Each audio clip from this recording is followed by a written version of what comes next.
Now, The Hunt Palmer Show. Yes! I feel like I've been waiting for this my entire life. You're listening to The Hunt Palmer Show on 104.5 ESPN Baton Rouge. Jolly good fun. Jolly good. Locking down the middle of the day. America's favorite daytime fun show. Live from the Mercedes-Benz of Baton Rouge studio. This is Hunt Palmer.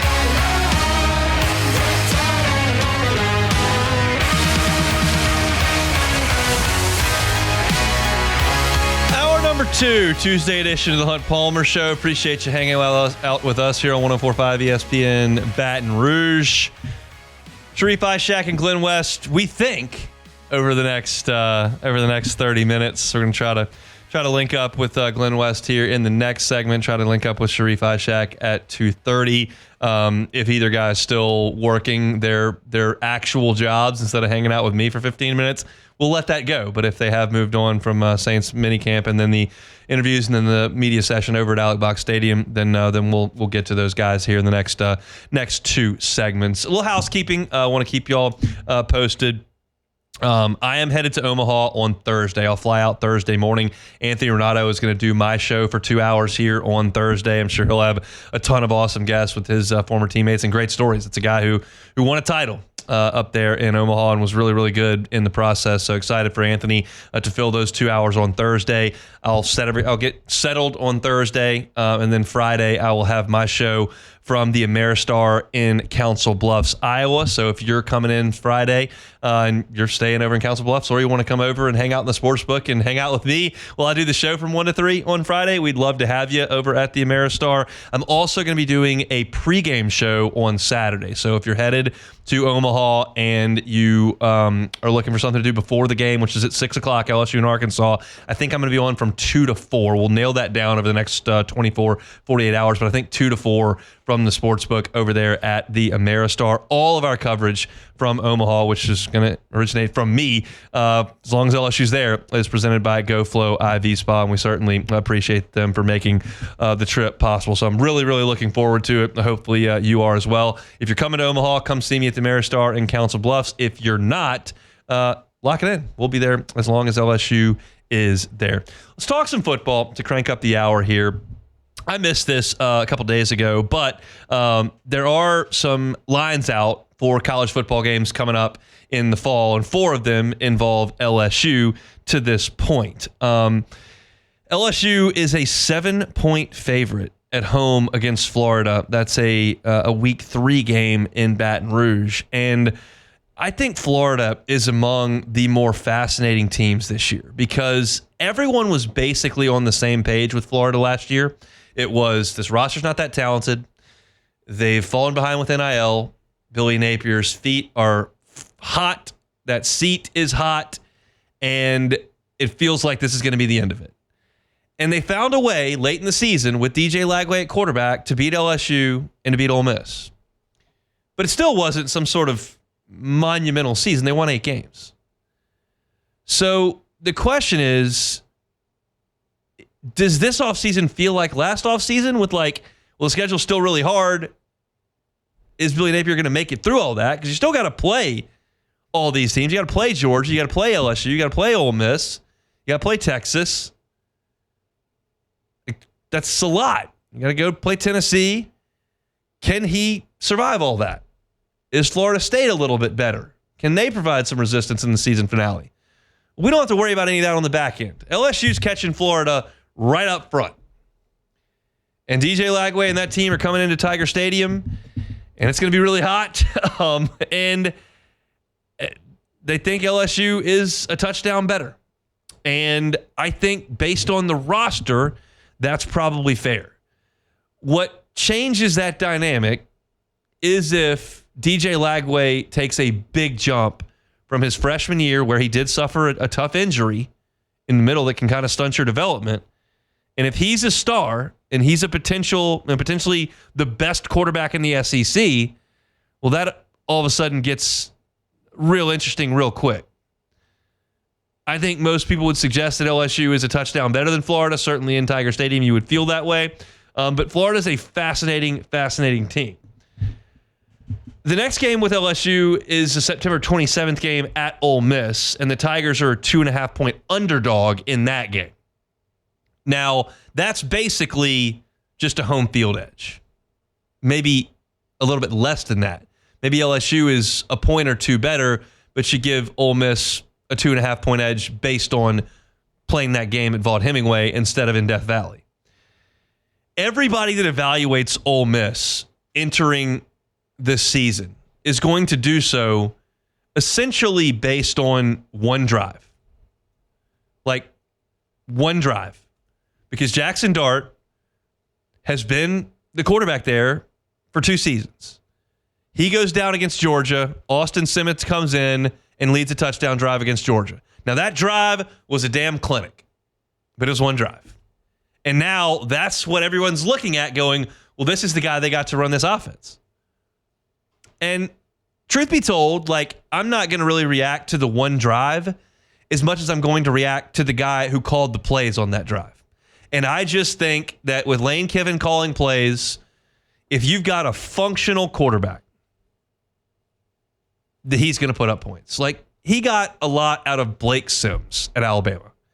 Now, the supporting cast around Blake Sims is very good, but, like, he doesn't need Joe Burrow. He doesn't need Cam Young. He just needs solid 4-star quarterback with a good enough arm and the ability to run his simplified offense. And I don't know how good Austin Simmons is at all, but I trust that he's good enough to run Lane Kiffin's offense.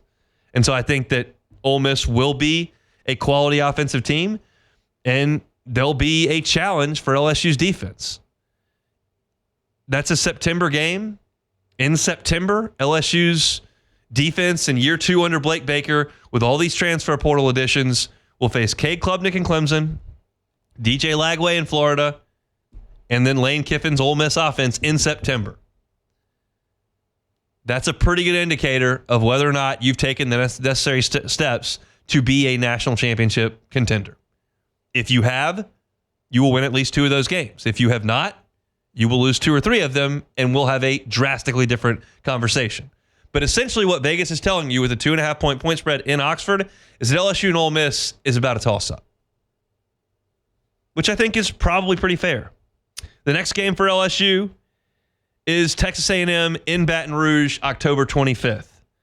Tigers are a 4.5-point favorite in that game. I'm excited, and I know I've boiled a lot of this down to quarterback play, but that's really what we know the most about, and it's pretty important. Marcel Reed is an interesting case because, yeah, he came in and ran the ball all over LSU. LSU wasn't ready for it. It was incredible, just running it down their throat. Read option, big plays, chunk plays, touchdowns, crowds going crazy.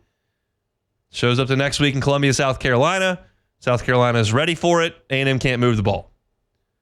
Played against Texas on Kyle Field.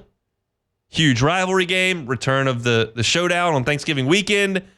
A&M literally did not score a touchdown. As we sit here in June, I don't think Marcel Reed's very good. That's my take. Now, if they played that clip in College Station, you would hear a bajillion Aggies go, well, you didn't stop him. You didn't stop him. He million touchdowns. And that's true. But that defense was not ready for that. They said that after the game. And I think it was a lack of preparation and execution on LSU's part, stopping the run, more so than it was just a stellar quarterback coming in and making unbelievable plays. He was running the read option for 15 yards a pop. So I think LSU is better than Texas A&M. I think LSU should win the game in Tiger Stadium. And I think having it at a 4.5-point number is probably pretty fair. Now, that's basically saying the rosters are a toss-up. I'm still a little concerned about LSU's offensive line and the defense as a whole, kind of. But I think it's fair to say LSU win that game by 4.5. And if you made me take a side on that game today, I would lay the points with LSU. And then the last game is LSU at Alabama, November the 8th. Tied, 6.5-point favorites. Now, on November the 8th, there could be a fever pitch in Tuscaloosa around Kalen DeBoer. Like, it's fair to say that? If they lose 2 games before November the 8th, and have then lost 6 over the course of a year and a half, like, that town is going to be on fire. Because they're just not equipped to handle that. Their brains have been warped by 17 seasons of the greatest coach of all time. They think it has to look a certain way. They're learning that all of us have lived in this real world where you actually have to be interested in all the games and you could lose on a given week. They didn't know that that was the case. And they may know that that's the case come November. They may be riding a heater where Ty Simpson's slinging it around and Kalen DeBoer is the toast of Tuscaloosa. But that's game either way is going to be very difficult for LSU to go win because it's just very, very difficult to go win in Bryant-Denny. Now, it's been done. Texas went and did it. And LSU has had their great teams go in there and do it. But Vanderbilt beat Alabama in Nashville. Oklahoma beat Alabama in Norman. Like, still going into Bryant-Denny is a very difficult order. And that's a lot of points, almost a touchdown, with as well as LSU's quarterback figures to be. But he didn't play well against Alabama last year. So we'll see. I think that that's a lot of points for me at this point. And I think that obviously circumstances can change drastically between now and November the 8th. We'll know a lot more. But I thought those point spreads were interesting. I'm not chomping at the bit to get down on any of them right now. If you made me play one, I would probably play the LSU A&M game. I'd probably stay away from LSU Ole Miss, and I'd probably stay away from LSU Florida. But I like LSU against Texas A&M in Tiger Stadium at that number. We'll see as we move forward. If you're looking for LSU football content, you can always find it at Hunt on LSU, wherever you find your podcast, or on YouTube, Hunt on LSU. That page has been all football all the time. We're integrating a little bit of baseball into it as well, just to see how that reacts on the page. But if you're looking for LSU content, Hunt on LSU, wherever you find your podcast, and on YouTube. We certainly appreciate y'all for subscribing to all of that. All right, let's step aside. We'll see if my guys are ready for action at this point. We're going to attempt in the next segment to run down Glen West, see if they're done with LSU media over at the box. If not, I've got some baseball things that we'll talk about. We'll get to Sharief or Glen at 2:30. Just depends on if they're done. Live radio happens like that sometimes. We'll be back either way after this. The Hunt Palmer Show. This is the Hunt Palmer Show on 104.5 ESPN, Baton Rouge.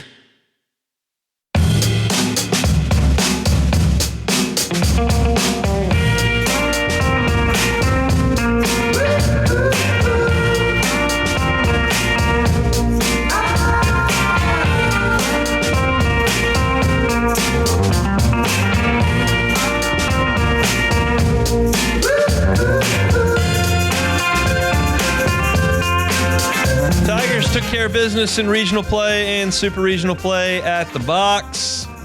We're headed to Omaha. We'll go to the box now because Jay Johnson and the players just finished up meeting with the local media, Glen West. Part of that gaggle, good enough to give us a little bit of time here on this Tuesday, just a little bit later than normal. Joins us on the Jim's Firearms Hotline. Glenn, how are you? Hey, Hunt. We actually we're running a little long with Jay, so he's actually still talking to the media right now. So, but we got a good portion of it in.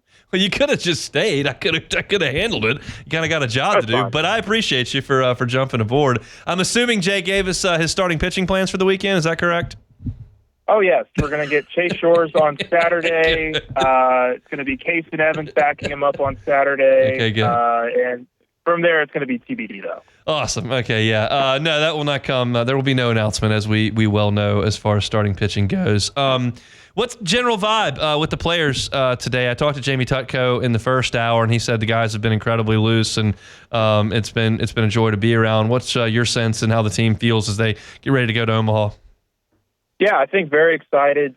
We had a chance to talk to Chase Shores and Jake Brown today, so two guys who are obviously in different positions. Chase was obviously there 2 years ago and just didn't get to play because he was recovering from his Tommy John. But Jake, guy grew up in Louisiana, somebody that's dreamed of being able to play on a team that went to Omaha, and he's going to get that opportunity now. And so they were both very excited and certainly business-like approach, though. This is a team that prides itself on not really changing its demeanor throughout the course of the season. And so hopefully that's something that could pay off for him as they make this trip over to Omaha. How did Chase feel about his role changing from a weekend starter to a bullpen guy? Yeah, he said it certainly took a couple of outings to, I think, adjust to it. He was very understanding of why LSU went the direction it did. I guess over about a month ago now. So, but he's look, you saw it on Monday night, or I should say Sunday night, right? Yeah, Sunday night. When he is throwing like that at the end of the game, that is going to be very good news for LSU in any performance. And so he's certainly got the velocity dialed in. I think he's throwing 99, 100, 101 even.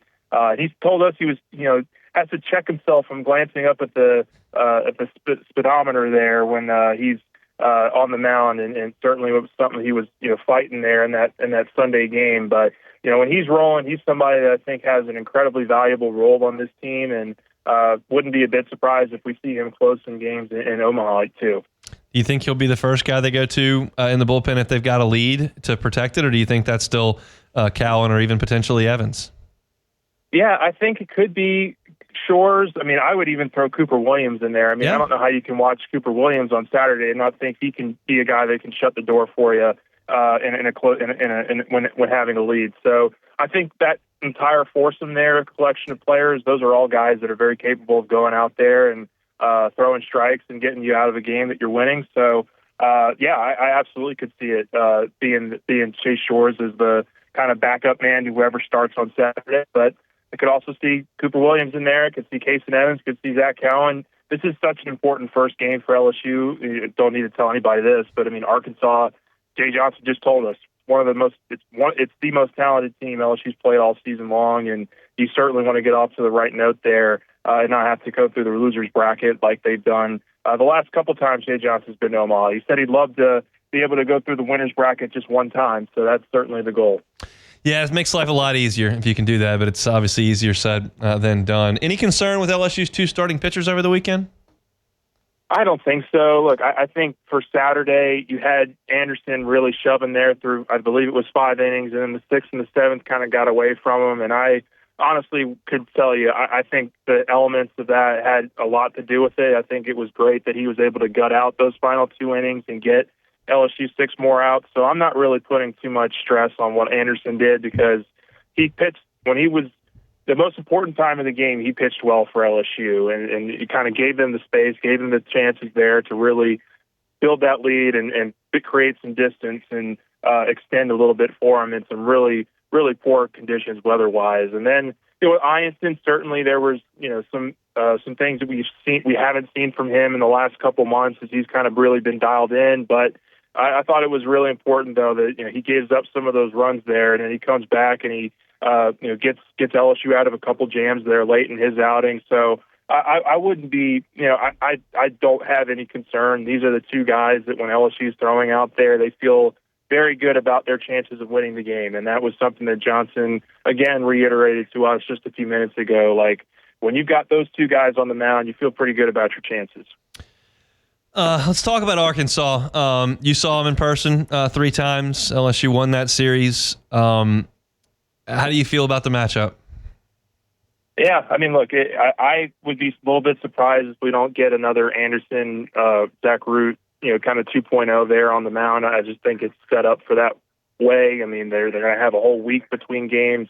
They're going to have their full rest. So I would imagine LSU rolls with Anderson on Saturday. That's just me predicting that.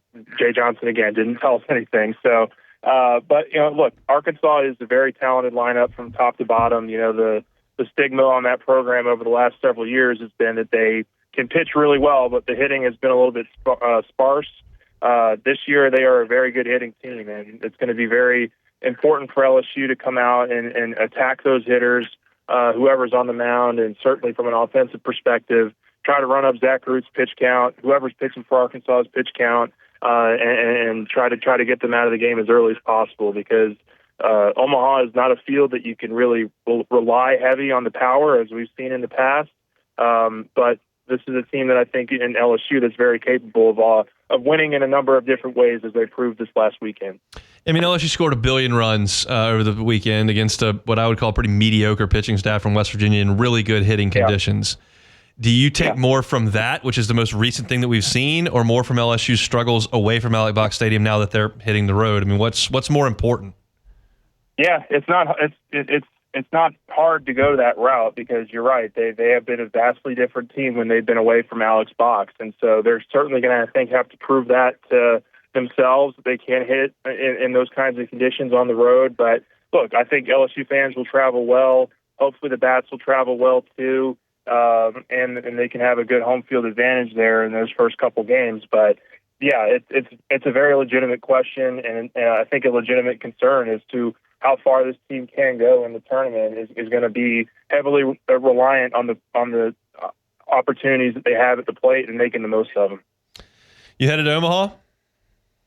I will not this go around, so I will be watching from home. We tried to make it work, couldn't quite make it work, and so we'll be having all the coverage on Go 24/7 from home. But yeah, it's a bummer we don't get to go, but we'll certainly be watching, and hopefully the Tigers can have another deep run in Omaha this go around. Well, we're hoping to be there for a long time. I'll find your number and we'll get you on the show as we're there as we move through the bracket. Absolutely. Thanks, Hunt. Appreciate it. He's Glen West, Go 24/7, all your LSU team coverage, recruiting coverage. Glen's been there every step of the way, and we appreciate him for giving us some time on these Tuesdays.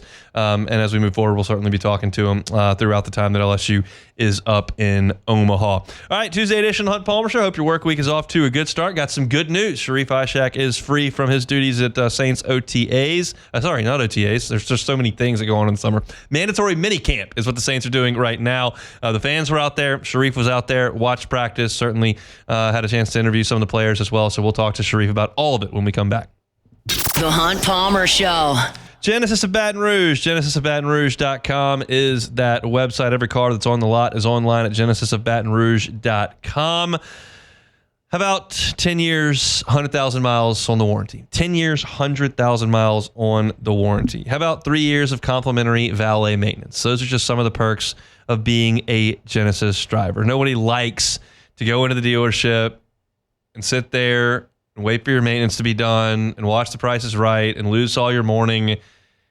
It's just not what most people want to do. Now, if you want to hang out at Genesis Baton Rouge while that's going on in the cleanest service aisle I've ever seen with a phenomenal coffee machine and a great bevy of snacks and Wi-Fi and a great ambiance, you can do that. Or you can just have them come to you, grab the car. They'll leave you with the loaner. You get on about your day, get the kids wherever they need to be in these summer months. And then when they're done with the maintenance, whether it's getting the tires rotated, whether it's the air filter, whether it's the oil change, wiper fluid, whatever the case may be, once done, they'll bring it back to you.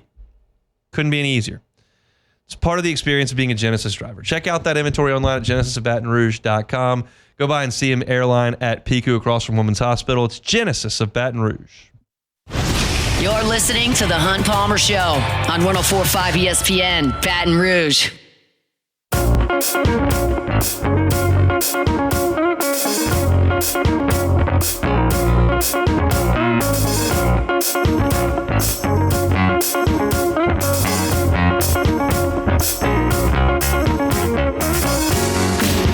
The internet is abuzz with updates from NFL mini camps all over the country. Cam Ward, apparently 20 of 21 today at practice. So basically the Titans are headed to the Super Bowl is what I gather from that. Maybe not, but mandatory mini camps are firing up all across the country. Saints no different down there in Metri. Sharief Ishaq was there for all that joins us now on the Jim's Firearms Hotline. Sharief, you sweating a little bit out there? It was so damn hot out here. I'm not even going to lie to you. I was sweating. It was nasty out here. But, you know, it's June. It is what it is. I'm told there were quite a few fans there, so it didn't appear they were too turned away by the fact that the Saints have the lowest over-under for wins in the league, and it's hot. Sounds like the Black and Gold Nation was out there. It was a sellout. The entire sideline packed from end zone to end zone. Like, you couldn't find an empty seat. They even added some new structures out here for fans to sit. Yeah. Tyrann Mathieu was out there in pads today. That was good to see. Chris Olave was out there in pads today. That was great to see. And I think it's important that the Saints get a look at their new look offensive line, which was all out there and intact today, which is very important. That's probably the biggest storyline that I can see in this minicamp outside of the very, very obvious, which is quarterback. That's very clear. But I think it's important to look at that offensive line and what it looks like. And I think maybe more so than what the media is able to see and maybe more so than what the fans are allowed to see when they're out there. It's looking at what the Saints do with that offensive line. If you get back out there one day and the media gets a chance to shoot the first 30 minutes or whatever, and they've shuffled some pieces on the offensive line, I think that's an indication that maybe something wasn't exactly the way that they wanted it. But that's to be determined at this point. So now that we do have power and the mics do work and we are on air, we'll go back to Metairie. Sharief, Ishaq, WDSU was there at Saints Mandatory Minicamp. We'll pick things up where we left off, Sharief. Just want to talk about attendance for this Saints team today. You got to be there, you're fine. So it feels like everybody was back out there, even the guys who dealt with some injuries at the end of last year or in the offseason. What was the attendance report today? Yeah, everyone was here. I mean, Alvin Kamara was here. Tyrann Mathieu was here. Guys who didn't participate in OTAs, all those guys were here. Taysom Hill was here. He was not doing anything, and I'm not sure when in the world they'll be back ready to practice. But, yeah, everyone was here. I mean, Tyrann Mathieu did not do 7-on-7 drills, but he did some basic regular team drills with the position group, and Alvin Kamara did everything that they could possibly ask him to do throughout the entire practice. But, yeah, I mean, he said last week everyone would be here at mandatory minicamp and to check the boxes on everyone being here so far. Chris Olave, it's a guy that scary injury that ended his season last year, and we kind of heard some things in the offseason that things were trending in the right direction. What can you tell us about him? I think so far, man, he's looked in the 4 practices we've seen, he's looked impressive. It looks like he put on a little bit of good weight. He's looking fast, fluid hips. I mean, he's making a few plays today. He made a couple of nice slant catches on the slant. I mean, like I told you, they checked the ball down a lot during practice today.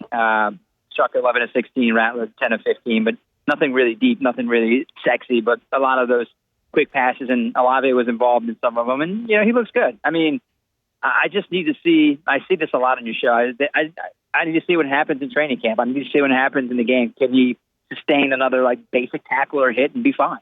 Yeah. And he says he's fine, so I'll just take his word. I mean, it's his body, and he says that everything is good, and he looks good. So that's he's one of those guys that the starting quarterback will certainly need. I mean, both of those receivers coming off of injuries, Rashid Shaheed with the knee injury. So I think that he's looked good up to this point just by watching him in 4 practices.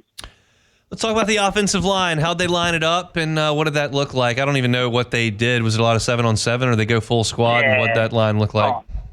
All 7-on-7. I mean, it was. You're not going to see the team drills. I mean, when they were practicing in the corner, it was the same as last week. Left tackle, Banks. Right tackle, Fuaga. Pinning. Left guard, Ruiz at right. And McCoy at center when they were just practicing off on their own. So nothing changed from last week, and I think that's the line they're going to go with moving forward until I think otherwise, because I think that suits best for Banks and Fuaga, since that's where each one of them played in college. So that's the best bet for everyone. And I think if Pinning can show flashes at that position, he said that last week when we talked to him for the first time, that he feels like this is better suited for him, that he can get his hands on people, get out, be a little more physical. It's just a little different than playing tackle because it's more space and you got less space and you have to deal with better footwork. And I think that, he feels more comfortable with that. So if all 3 of those guys hit on that line, and you're in good position, that might be one of the strong suits on the offense. Can you sense any different vibes with the new regime and a new quarterback and a new team? I mean, this is a time where you would think most people would be in a pretty good mood in the summer. You hadn't started popping pads yet. You're not deep into training camp. You hadn't lost any games yet. But does the team feel different? Yeah, I mean, I think everyone's you could just tell people are more relaxed. They're a lot more smiles. It's a different vibe in a good way. I mean, people it's a lot of new faces on. You're dealing with new faces, new coaches, new players, but you could just tell everyone's relaxed. And I know it's minicamp, but it feels different than minicamps past. It's not so uptight. Everyone's just learning the new ways. It's not so up. It's not like a high intensity type of practices. They're getting in and getting out. They're moving quickly. And it's just learning. It's all about learning the playbook. That's what it feels like. It's nothing strenuous on them. It's just all about the learning process. And it's nothing that, throws, curveballs at them. They're just keeping it simple now. That's pretty much what they're doing. And keep it as simple, nothing hard. That's why I'm always telling you that they're doing 7-on-7. You don't see team drills. Because it's just a learning period for them. That's what Kellen Moore wanted to get out of OTAs and mandatory minicamp. Kendre Miller update. Was he running with the first, second team, or was he still kind of relegated? No, he's running, dude. He's running with the first and second team. There's no more relegation. I mean, he's healthy. He's happy. he's mentioned a few times that he feels like this is going to be a good year for him. At this point last year, people were wondering like what in the world is going to happen with Kendre Miller. First practice of training camp hurts his hamstring, and then you don't see him for a while. I think that you could tell he's in a good headspace, and he's running with the ones and twos and running routes, running seam routes, running wheel routes. I mean, yeah, I think this is this maybe could be something different for Kendre Miller compared to the previous 2 seasons, which is not saying much, obviously. Yeah. What's the schedule look like the rest of the week? Definitely going to practice tomorrow for sure. The mandatory mini camp. Now Thursday is the one we keep asking about. We do wonder if there's going to be another open practice or if it's just going to be something in a team activity building situation for them, like they've done the previous 3 weeks at OTAs, and maybe they don't practice and maybe they do something family wise and friends wise only. So that's the one day we're trying to figure out if they're going to do something Thursday. But tomorrow's another hot one, another practice, just like it was today. We get to watch and shoot the entire practice, and the fans are going to be here. It's another sellout. Tell everybody where they can find your coverage if they're starving for Saints content in these summer months. I no doubt I 100% drop as many clips of practice and interviews on my Sharief WDSU Twitter page, and of course on WDSU.com and WDSU Channel 6 if you're in New Orleans watching TV, or if you're on the app, you can just tune in on the app and watch it live or demand. We appreciate it. High demand. Yeah, look. The Saints are in high demand. We talked about this, so we want to direct people as best we can wherever they can find content. We appreciate you for giving us a little bit of time, being flexible here on this Tuesday. We'll do it again next week. Thanks, Sharief. Yeah, you got it, hon. Going back to Omaha, 5 straight wins. There you go, Sharief Ishaq, WDSU. Next Tuesday, who knows what LSU's doing next Tuesday. They will be playing if they've lost a game. If they have not lost a game or they've lost 2 games, they won't be playing, but they could play on Tuesday if they split their first 2 games on Saturday and Monday in Omaha. So that's what the schedule looks like at this point. We got 1 segment left to go. We'll take a timeout, come back with it on the Hunt Palmer Show. Highland Insurance Group, HighlandIG.com is that website. Jonathan Carbo and his team, just phenomenal folks to work with on the insurance side of things. They pride themselves in their technical knowledge of insurance. Those policies are long, they're complicated, they're quite boring, quite frankly. I've read them for 7 years. But they're experts over the Highland Insurance Group, and they can make sure that your policy reads properly. They know where to find those exclusions. They know where to find those loopholes in policies that could preclude a carrier from paying out. If you haven't had someone go over your policies and make sure that you're in the best position you can possibly be when that incident happens, whether it's a storm, whether it's a car accident or a lawsuit, injury, cyber attack, whatever the case may be. If you don't know what your policy says, you don't know how it's going to respond. You want it to respond properly. And the Howard Insurance Group can ensure that's the case. They're an independent broker. That means they've got relationships with dozens of markets, and they can make sure that you're placed in the proper market whatever your business is. It's the Highland Insurance Group. Find them online at HighlandIG.com. Contact Jonathan Carver and his team, especially as storm season comes through. Want to make sure that property policy is all buttoned up. It's the Highland Insurance Group. Find them online at HighlandIG.com. This is the Hunt Palmer Show on 104.5 ESPN, Baton Rouge.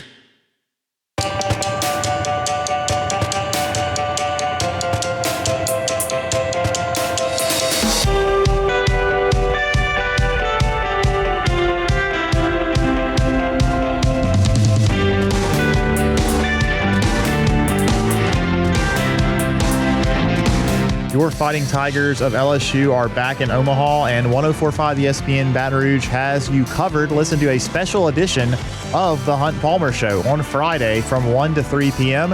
And then Saturday afternoon, Hunt will also set the scene for the Tigers and Razorbacks from 2 to 4. All live from Omaha and presented by GoFlow IV Spa. You can also watch each broadcast live on the 104.5 ESPN YouTube channel. Go Tigers from GoFlow IV Spa and 104.5 ESPN Baton Rouge. All right, how do we feel about me getting my show set up Friday and Saturday? Wait, you're doing it by yourself? Yes. Oh, we're in trouble. We're in serious trouble. You're going to need to be You're going to need to be on the phone with probably Bo, I will be our on the engineer. phone on FaceTime with Bo. Yes. And I then think the show starts at 1. My plan is to get down to the Sportsbook in the Ameristar at 11 to set up. That should be good. And I should be able, me and Bo just did it upstairs 2 hours ago. Yeah, that doesn't matter. It took 6 minutes. And so I give myself 26 minutes to get it done. And then I have an hour and a half to eat lunch as it's set up. Look, hon, we all know there's a difference between practice and the game. Big look, difference. You ask the Tigers to be at their best in June in Omaha. You got to ask me to be at my best in June in Council Bluffs. That's just the way it's got to go. I guess so. So we'll see how that works. Let's do some Take It or Leave It. Take it or leave it. Take it or leave it. Presented to you by Flight by Yingling, the next generation of light beer, crafted by America's oldest brewery. Today's hottest stories in sports, news, and sometimes even Hunt's life. The question is, will he take them or leave them? Light on calories, full on flavor. It's Yingling Flight, the next generation of light beer. It's hot outside, pool season, beach season, golf season. In any event, Yingling Flight needs to be your summer beer. I know a lot of folks are going to be tapping into some cold pops over the weekend. And as long as LSU's in Omaha, Yingling Flight needs to be your pick. You can find it just about wherever you find your off-location beer, meaning you take it off the locations, wherever you purchase your beer. Check out Yingling Flight, the next generation of light beer. All right, first one here. Power outages. Take it or leave it. Gotta leave it. That's not great. I don't know if we're going to be able to use that segment that we had with Sharief for YouTube. Probably not. She thinks maybe so. Maybe so. Not great. Not great for the listeners terrestrially who were trying to listen to some Saints talk, and then the power went out and we were off the air for a minute and a half. But there's nothing you can really do about it. And it sounds like, based on what I'm hearing, which is thunder, that it's probably pretty nasty out there right now. But I have no idea because we're in a studio with no windows. All right, next one here. Rory McIlroy had a media session today at Oakmont. He is, of course, preparing for the U.S. Open that will start on Thursday. And he shot 81 with 2 birdies on the final 2 holes. He was staring down 83 at Oakmont Country Club during a scouting trip to the course last week. He said they had the pins and dicey locations and greens were running at 15.5. Now, apparently they will be a little bit slower than that for the tournament. But Rory shooting at 81 at Oakmont, he will not contend. Take it or leave it. I'll take it. I don't think his focus is there. I think this is too much of a test for somebody that's not completely locked in, and I don't think Rory's completely locked in after winning the Masters. So I will not be taking Rory McIlroy as a winner this week at Oakmont. I am excited to watch what I can, depending on what my travel looks like and all that. I mean, I'm traveling actually Thursday night. Like I'll arrive in Omaha at like 1. I'm not doing my show. Anthony's doing it. So I ought to be able to get to the Ameristar for like 3, and I'll have to do some writing for .net, but I should be able to watch the afternoon on Thursday. And then Friday, got my show. All right, last one, real quick. This was an interesting news story here. Victor Wembanyama was apparently vacationing in China. So that the Spurs made a few posts of him at the Great Wall of China. Also, apparently spending some time in a Shaolin temple in Zhengzhou, China.